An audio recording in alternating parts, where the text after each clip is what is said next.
आज सेवा दास को मिली है और आखिरी सांस तक निभाऊंगा, चाहे सांस तड़के निकल जाओ। सतना छोड़े सूरमा, सत छोड़े पतजा, और सत के बांधे लक्ष्मी या फिर मिले गया। अब जैसे इस दास ने जब शुरुआत करी, मेरे घर वाले सुनने को तैयार नहीं थे इस मार्ग को। मेरा भाई जहाँ भी मैं जाता था भक्ति में साथ रहता था, लेकिन जब ये ज्ञान उसको सुनाया था वो भी चिंगर गया, न बोला इस योग ये था।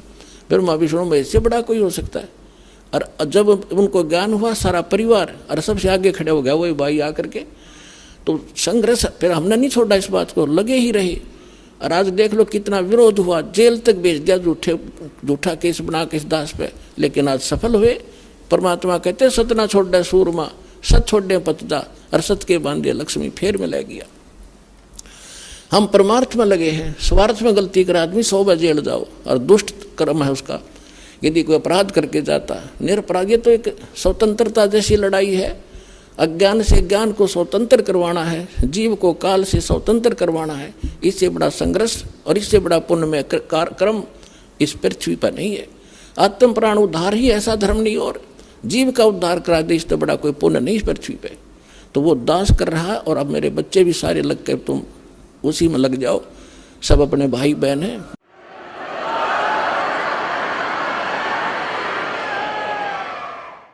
सबको सुख होगा, सभी दुखी हैं, सबको भगवान की चाह है, लेकिन ये काल के 2-3 घेरे बैठे हैं। अज्ञानी बना के आप उनको विद्वान बनाओ, साथ में उन कैसेट सुनाओ, पुस्तकें भेजो उनके पास जैसे तैसे करके। और जब उनको ज्ञान होगा, जब कोई ना रहे वहाँ पर, अब दौड़े दौड़े आ रहे हैं भगत सारे, छोटे छोटे का नकलियों को रो रहे हैं अपने कर्मों को। 20 वर्ष खो दिया, 10 वर्ष खो दिए, 13 वर्ष नाश कर दिया अपने जीवन का, केवल दुख इकट्ठे हो गए। कोई बात नहीं, अब आपको भगवान मिल जाएंगे, आपके सुख भी होंगे और आपका मोक्ष भी होगा। तो इसी प्रकार पुण्यात्माओं, अभी तक ये ज्ञान का टोटा रहा और हम धोखा यूं खाते रहे कि ये संत जो हैं ये पहुंचे हुए हैं।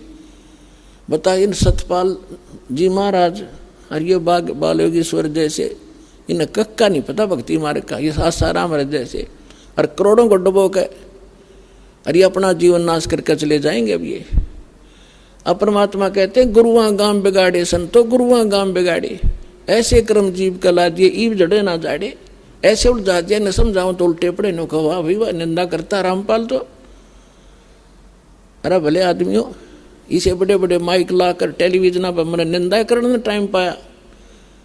ऐसा मूर्ख हूं मैं कि मैं निंदा करूं, अपने कर्म बिगाड़ूं। परमात्मा कहते हैं तिनका कबू ना नींद दिए, जो पाया तले हो और कभी उड़ आखंड पड़े पीर घड़ेरी हो। हम तो तिनके की निंदा नहीं कर सकते, इतना पाप लगे हमारे को। लेकिन जो परमात्मा ने डंडोरा पीटा था, सच्चाई कहा था ढोल के डंके पे, आज सेवादास को मिली है और आखिरी सांस तक निभाऊंगा, चाहे सांस तड़के निकल जाओ।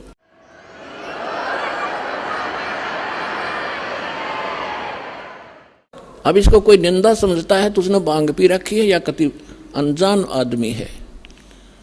अब जैसे किसी ने नकली नोट बना लिए थे पीछे, और बहुत भी बनाते रहते हैं समय समय पर, और सरकार क्या करती है, डुप्लीकेट और ओरिजिनल को दोनों को साथ साथ दिखाती है। टीवी के माध्यम से, समाचार पत्रों के माध्यम से दोनों के फोटो दिखाए जाते हैं और बताया जाता है कि नकली ये है, ओरिजिनल में ये गुण है, इनमें ये भिन्नता है।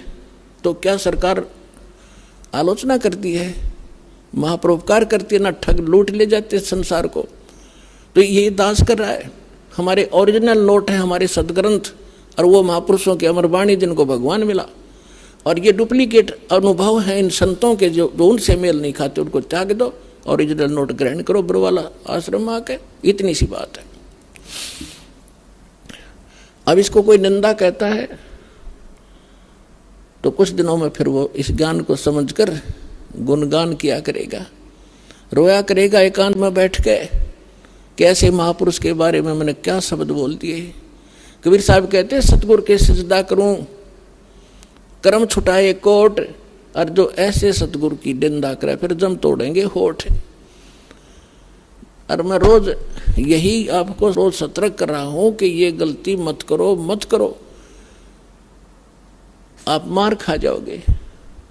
या फिर पहले धक्के खा लो, पहले इन संतों ने खूब टटोला हो जा करके वहाँ करके देख लो भक्ति, कुछ दिन फिर आ जाइयो। कर बने बनाए काम ने बिगाड़ा नहीं करते। तो इसलिए जो भी हम कोई ज्ञान प्रचार करवाते हैं उनको पहले कह देते हैं कि उनको नियम पहले बताओ, नियम समझ में आवे तो आ जाइयो, ना फिर और थोड़े से दिन तसल्ली कर लो फिर आ जाना।